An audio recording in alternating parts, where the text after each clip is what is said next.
ஏன்டா நம்ம இந்த மாதிரி ஒரு வாழ்க்கையை வாழ்றோம்னு ஒரு தனிமையில இருக்கிற உங்க எல்லாரையும் நான் ஒரே ஒரு விஷயம் தான் கேட்கிறேன். பாதி பேரு ரம்மியில கடங்கார ஆகல. உண்மையா சொல்றேன். ஏதோ ஒரு அடுத்தவனை பத்தி யோசிக்க மாட்டேன், மனைவியை பத்தி யோசிக்க மாட்டேன், அம்மாவை பத்தி பேச மாட்டேன், யோசிக்க மாட்டேன், உன்னை நம்பி இருக்கிறவங்க உன் டீம்மேட்டை பத்தி யோசிக்க மாட்டேன், உன்னோட ஆஃபீஸை பத்தி குழப்பம். வெளியே சரி பண்ண எங்க சரி பண்ணணும்னா இங்க சரி பண்ணணும்னா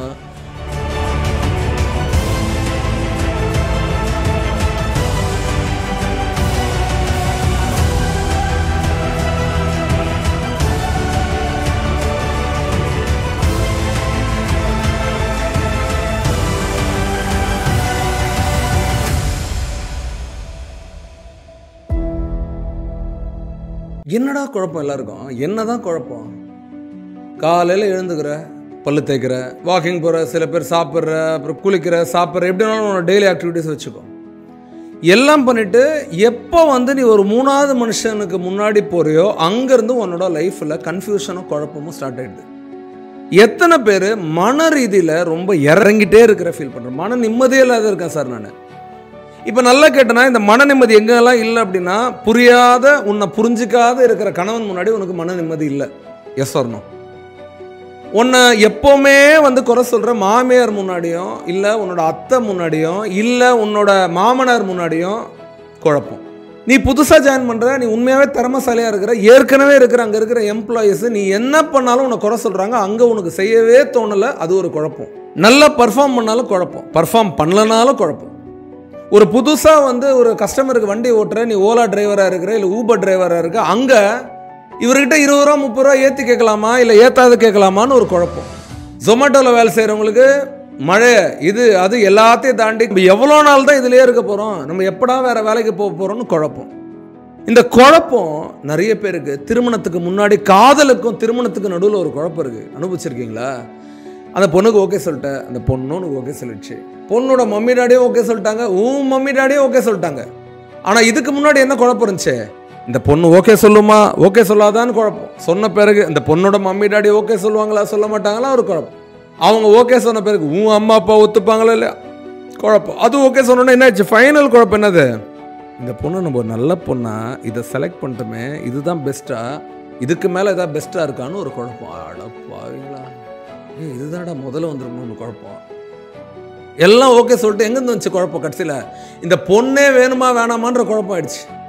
இந்த குழப்பத்தால் மன நிம்மதியை இழந்து சரியான டெசிஷன்ஸ் எடுக்காத, ஏன்டா நம்ம இந்த மாதிரி ஒரு வாழ்க்கையை வாழ்றோம்னு ஒரு தனிமையில் இருக்கிற உங்கள் எல்லாரையும் நான் ஒரே ஒரு விஷயம் தான் கேட்குறேன். எவ்வளோ நாளைக்கு இது தொடரப்போகுது? How many days, how many years, how many more years? எத்தனை இன்னும் வருடங்களுக்கு நீ குழப்பத்தில் இருக்க போகிற? சரி, ஃபஸ்ட்டு ஒரு விஷயத்தை ஞாபகம் வச்சுக்கோ. தேடல் முடிகிற வரைக்கும் குழப்பம் தான். நீ தேடிக்கிட்டே இருக்க வேண்டியது தான். உன்னோட வாழ்க்கையில் நீ தேடுறத முதல்ல நிறுத்து. கிடைச்சதை முதல்ல சுவாரஸ்யமாக பார்க்க ஆரம்பி. நீ லவ் பண்ண பொண்ணு நிறைய பேருக்கு அமையாது, அரேஞ்சு பொண்ணு இது ஏன்டா இதுன்ற சில பேர் வாழ்ந்துட்டு இருப்ப அறகுறையா, இதுகிட்ட பாதினாலும் அதுகிட்ட அதோட நினப்பில் மீதினாலும் வாழ்ந்துட்டு இருப்ப. நிலைக்காது ராஜா, நிலைக்காது. கட்டின தாலி கட்டின வீட்டில் இருக்கிற பொண்டாட்டி மாதிரி நிச்சயமா நீ கோடி ரூபாய் குத்தாலும் அந்த வெளியே சுற்றுற பொண்ணுங்களால இருக்கவே முடியாது. ஆனால் மைக்கிறியே தாக்கறையே அப்படின்னு வேற லெவலில் ரொமான்டிக் லுக்கும் ரொமான்டிக் ஆக்ஷனும் கொடுக்கறது இந்த வெளியே இருக்கிற டிகால்ட்டி பொண்ணுங்க தான். ஒரிஜினல் வைஃபால ரொம்ப ஓவராலாக உனக்கு எதுவும் பண்ண முடியாது. ஆனால் ரியாலிட்டியா தான். ஏதோ ஒரு நாள் ஃப்ளைட்டில் போகிற நீ ஏர் ஹோஸ்டஸை பார்த்து சிரிச்சிட்டு வரலாம். நீ தினமும் ஃப்ளைட்டில் போக முடியுமா? காசு ரொம்ப செலவாகுமே. இந்த மாதிரி தான் நிறைய பேர் கடன்காரன் ஆகிட்டான். பாதி பேர் ரம்மியில் கடன்காரன் ஆகலை.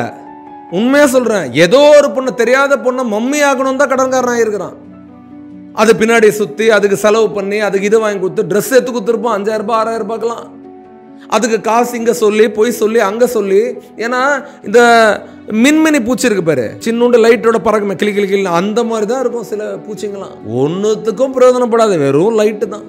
அழுக்கு புடவை, வேர்வை, காலையிலேருந்து பிள்ளைங்குட்டிங்களுக்கு சோறு குத்து, ஸ்கூலுக்கு அனுப்பிச்சு எல்லாத்தையும் பார்த்து வீடை மொழுவி பெருக்கி தொடச்சி விளக்கேற்றி சில பேர்லாம் சாமி கும்பிடுறாங்க. இந்த நம்பிக்கைலாம் இருக்கிறவங்க எல்லாம் பண்ணிட்டு அந்த அம்மா வீடு பிரைட்டாக இருக்குமா, மூஞ்சி அழகாக பவுடர்லாம் வச்சுன்னு வெயிட் பண்ணுமா? ஒரிஜினல் ஒய்ஃப் தான். சில பேருக்கு குழப்பம் எங்கேருந்து வருது? ஆசை. நல்ல வேலையில் போயிட்டு இருப்பான், ஆனால் இன்னொரு வேலை மேலே ஒரு ஆசை. அவன் இவ்வளோ சம்பாதிக்கிறான் டே, யாருக்கு என்னென்னன்றது எழுதப்பட்டிருக்கோ அது அழகாக இப்போ நடந்துக்கிட்டு இருக்குடா எல்லாரோட லைஃப்லையும். அது உன்னை அடுத்த நிலைக்கு கொண்டு போகிறதுக்குள்ள நீ என்ன பண்ணி குழப்பம், உன் நேரம் சரியில்லைன்னு நினச்சிக்கோ. இந்த கட்டம்லாம் சொல்கிறாங்களா, அது 100க்கு 100 உண்மை. கட்டம்னா என்ன நினைக்கிற? உன்னோட மடத்தனமான திட்டம் தான் உன்னோட கட்டம். சுயநலமாக நீ உட்காந்து போடுற பிற ஒரு பிளான், நீ மட்டும் நல்லா இருக்கணும்னு. எதை பற்றி யோசிக்காத. அடுத்தவனை பற்றி யோசிக்க மாட்டேன், மனைவியை பற்றி யோசிக்க மாட்டேன், அம்மாவை பற்றி பேச மாட்டேன், யோசிக்க மாட்டேன், உன்னை நம்பி இருக்கிறவங்க உன் டீம்மேட்டை பற்றி யோசிக்க மாட்டேன், உன்னோட ஆஃபீஸை பற்றி உன் சுயநலத்தை பற்றி மட்டும் யோசிக்கிறப்பாரு. அது பேர் திட்டம். நீ எப்போ உன் சுயநலத்தோட மடத்தனத்தோட ஒரு திட்டம் போடுறியோ அது என்ன பண்ணிடும்? அதுதான் உன் கட்டம் சரியில்லைன்றது அர்த்தம். அப்போ இங்கே என்ன பிரச்சனை, எங்கேருந்து குழப்பம் நிறைய பேருக்கு வருதுன்னா, தேவையில்லாத அம்மைச்சோடான ஆசை. இப்போ நான் இங்கேருந்து 100 கிலோமீட்டர் தாண்டி போனோம் அப்படின்னா, நான் இங்கேருந்து ஓடினே போயிட முடியுமா? கொஞ்சம் நடக்கணும், கொஞ்சம் உட்காரணும், போகணும். அப்போ தானே கலப்பு தெரியாத போக முடியும். வாழ்க்கையும் அப்படி தானே, பல கிலோமீட்டர் மேரத்தான் இது. சரி, அப்போ எனக்கு நிறைய குழப்பம் வருதுன்னா என்னன்னா, குழப்பத்தை முதல்ல தெளிவாக கொடு. எப்படி ஒரு குளம் குழம்புச்சுன்னா, காற்று இருந்தால் தானாகவே குளம் வந்து அந்த செட்டில் ஆகிடுமோ, அழுக்கெல்லாம் செட்டில் ஆகிடும், அதுவே தெளிவாயிடுமோ. குழம்புன குளம் தானாகவே வந்து எப்படி சரியாயிடுதோ, செட்டில் ஆகிடுதோ, அதே மாதிரி தான் புலம்புற மனசும் தானாகவே ஒரு நாள் செட் ஆகிடும். அதை ரொம்ப நோண்டாத, ரொம்ப அதை விளையாடாது, ரொம்ப சோதிக்காது. அதே மாதிரி இந்த அட்வைஸ் கேட்குறவங்க கிட்ட மட்டும் எதுவுமே கேட்காது. உன்னோட குழப்பத்துக்கு எவன்டா அட்வைஸ் கொடுப்பான்? எவனும் அட்வைஸ் தர முடியாது. ஆனால் அட்வைஸ் நீ கேட்கலாம். யாருக்கிட்ட தெரியுமா? உண்மையாகவே நீ நல்லா இருக்கணும்னு நினைக்கிறவன்ட்டு அட்வைஸ் கேட்கலாம். அந்த மாதிரி யார் இருக்கிறான்? உனக்கு இருக்கிற மாதிரி நடிக்கிறவன் தான் நிறைய பேர் இருக்கிறான்.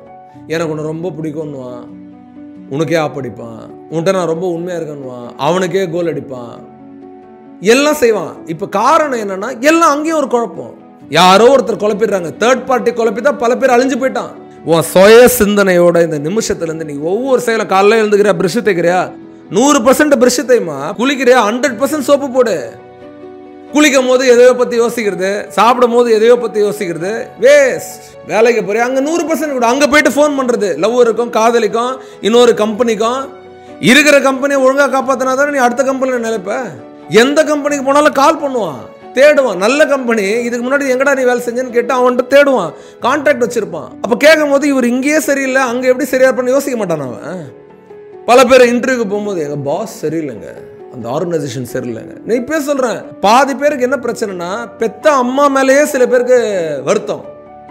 பெத்த அம்மாவே உனக்கு வந்து பிடிக்கலன்னா நீ எப்படி யாரை தான் உனக்கு பிடிக்கும்? அப்புறம் ஃப்ரெண்டை பிடிக்காது, அப்புறம் காதலை பிடிக்காது, மனைவி பிடிக்கும். இப்போ சொல்கிறேன், உள்ளே இருக்கிறது தான் வெளியே தெரியும். உனக்குள்ள குழப்பம் இருந்தால் வெளியே குழப்பமாக தான் இருக்கும். உன் உள்ள சோகம் இருந்தால் வெளியே சோகமாக தான் இருக்கும். உன் உள்ள தீய எண்ணம் இருந்தால் உன்னை சுற்றி தீய எண்ணம் உள்ள மனிதர்கள் தான் இருப்பாங்க. அப்போ குழப்பம் வெளியே சரி பண்ண எங்கே சரி பண்ணணும்னா, இங்கே சரி பண்ணணும்னா be in the current time. வினாடிக்கு வினாடி வாழு. இருக்கிற நிலையில் உன்னோட 100% கொடு. எதை செஞ்சாலும் உன்னோட பெஸ்ட்டை கொடு. அதில் உன்னோட கிரியேட்டிவிட்டி காட்டும், ரசனையை காட்டும், கமிட்மெண்ட்டை காட்டு. உன்னை 8 மணிக்கோ இல்லை 10 மணிக்கோ எங்கேயோ வர சொல்கிறாங்கன்னா மினிமம் ½ hour முன்னாடி அங்கே போய் சேர்ந்து பாரு. நீ அழகாக மாறுவ, பார்க்குறவங்க கண்ணுக்கும் உன் கண்ணுக்கும். ஏன்னா அங்கே 100% நீ கொடுக்க வந்திருக்க. உன்னை தயார் பண்ணு. எப்படி மேரத்தானுக்கு பெரிய ப்ரிப்ரேஷன் தேவை, அதே மாதிரி தான் லைஃபுக்கு பெரிய ப்ரிப்ரேஷன் தேவை. குழம்புறவங்க எல்லாருக்கும் காரணம் என்னன்னா, உழைக்காத ஜெயிக்கிறவங்களாம் குழம்பி போயிருக்கான். உழைக்காத ஜெயிச்சிடணும், பெரிய ஆளாயிடணும், முடியாது. உழைக்க தயாராக இருக்கிறோம், குழம்பவே மாட்டான். அவனுக்கு நல்லாவே தெரியும். சிறுக கட்டி பெருக வாழு. கொஞ்சம் கொஞ்சமாக ஸ்டெப் எடுத்து வை. அடி மேலே அடி வை. ஒன்று ஒவ்வொரு ஸ்டெப்பும் அழகாக்கணும். நான் இப்போ சொல்கிறேன்னே, என்கிட்ட சில்வர் இருக்குன்னா சில்வருக்கு நான் எலிஜிபிள் ஆகணும். அதுக்கப்புறம் தான் கோல்டு என் கையில் வரும். கோல்டு எங்கே வந்துச்சுன்னா எலிஜிபிள் தான் டைமண்ட் வரும். இப்போ எந்த ஒரு எலிஜிபிலிட்டி இல்லாத பிளாட்டினம் மேலே நான் ஆசைப்பட்டேன்னா என்ன ஆகும்? சாவு தான், காலி தான், அழிவு தான். பார்த்துருக்கல, நிறைய பேர் அவசரப்பட்டு பேக்கில் கோல்டு பிஸ்கெட் வந்து ஃப்ளைட்டில் மாட்டியிருப்பான், வயிற்றில் கிழிச்சு உள்ள கோல்டு ஒழிச்சிட்டு வந்திருப்பான், ஷூ கடியில் வச்சுருப்பான், தலையில் வச்சுருப்பான். எதுக்கு? உழடா நைனா, உழ. கோல்டு தானாக வரும். ஓல்டு ஆகணும். நீ கோல்டு வேணும்னா முதல்ல உனக்கு ஒரு பக்குவ நிலை வரணும். நீ வந்து எது உண்மை எது பொய்ன்னு உனக்கு முதல்ல தெரியணும். யாரு சரி யாரு தப்புன்னு உனக்கு அந்த டிஃபரன்ஷியேட் பண்ணுற அந்த எண்ணம் தெரியணும். இதுவே தெரியலன்னா நீ எப்படி பெரிய ஆளாவ, எப்படி பெருசாக ஜெயிப்ப? அதுக்கு என்ன வேணும்? Learn from the master. ஜெயிக்கிறவங்க கிட்ட இருந்து கற்றுக்கோ, அதுக்கப்புறம் நீயும் ஜெயிக்கலாம். நான் சொன்ன ஒவ்வொரு விஷயத்தை திருப்பி திருப்பி திருப்பி நீ கேட்டுப்பார், நிச்சயமாக வாழ்க்கையில் பெரிய ஆள் ஆயிடுவேன். தேங்க்யூ.